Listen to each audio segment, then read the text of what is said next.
Hi there. Have you ever looked at the latest fad diets and said, I better try that. Everybody else is finding success on it. And then you felt like you were the only one who didn't? Me? I tried an awful lot of them. Does anybody remember that cabbage soup diet? I do. I tried that. It was not what was successful for me because it didn't meet my body's needs. Now, I wanted to spend a little bit time tonight talking to you about what functional nutrition is and how it's different from standard nutrition, and to talk a little bit about why mindfulness is important in that process. So it's the two things that I focus on. Now, functional nutrition is not like standard nutrition. Standard nutrition has you thinking about fats and proteins and carbohydrates and how to fill your plate according to myplate.gov. But the piece that's missing there is you. And ultimately, you're the one that is most impacted by your nutrition. You are the one that is impacted by what you are putting into your body each day. And everybody's body needs different things. Not everybody's body is created to need the same amount of each nutrient as the next person. And so often we try these diets that we hear about that everybody is finding success on, and then we don't find success, and then we wonder why. And we feel like a failure and we think it must be us. Or we see success for a little bit and then things fall away and we're back at being where we were. And that doesn't ultimately really help us.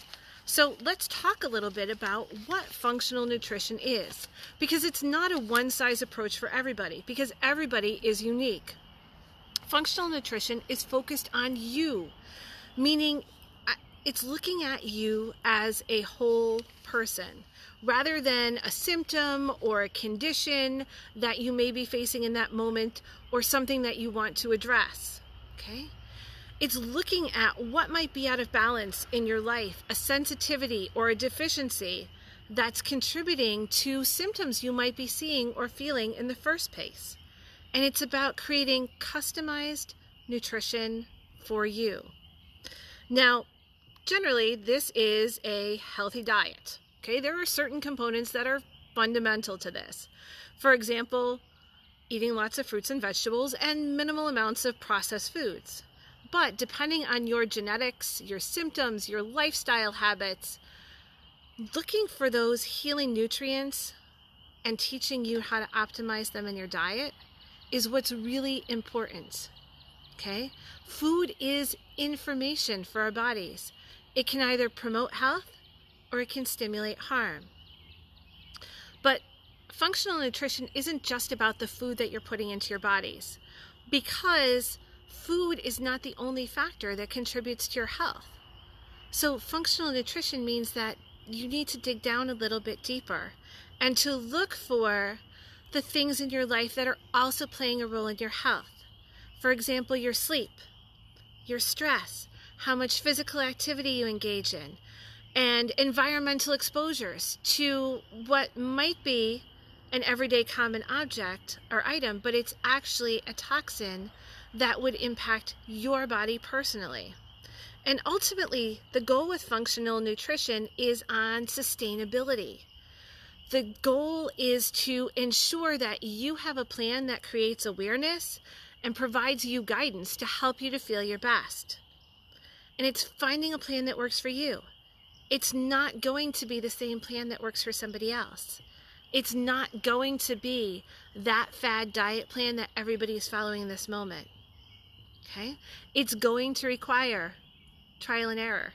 It's going to require figuring out what it is that is important and essential to your body and the ways that it's going to help you to feel best. Now, that's why mindfulness is also important in this. And mindfulness is based on the Buddhist practices, but it isn't only what meditation It isn't just that. Mindfulness is really coming back to that awareness of yourself. Mindful is being present in the present moment, whereas mindlessness is that loss of consciousness. You're not paying attention in the present and you're moving on autopilot. Okay?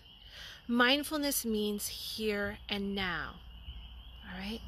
But mindfulness helps you in this process because it really is about being aware of you, paying attention, and knowing where to direct your attention in that moment. It helps to produce that increase in awareness, which helps us to abandon judgments. And abandoning those judgments can really help in reducing your stress and anxiety. It leads us to richer and fuller life experiences. It arms us to replace an everyday life of reactive, automatic responses and destructive behavior with conscious and functional choices. Now, those are the two things that I have been focusing on studying and that I choose to share about when I share things in this group. If you want to know more, please don't hesitate to reach out.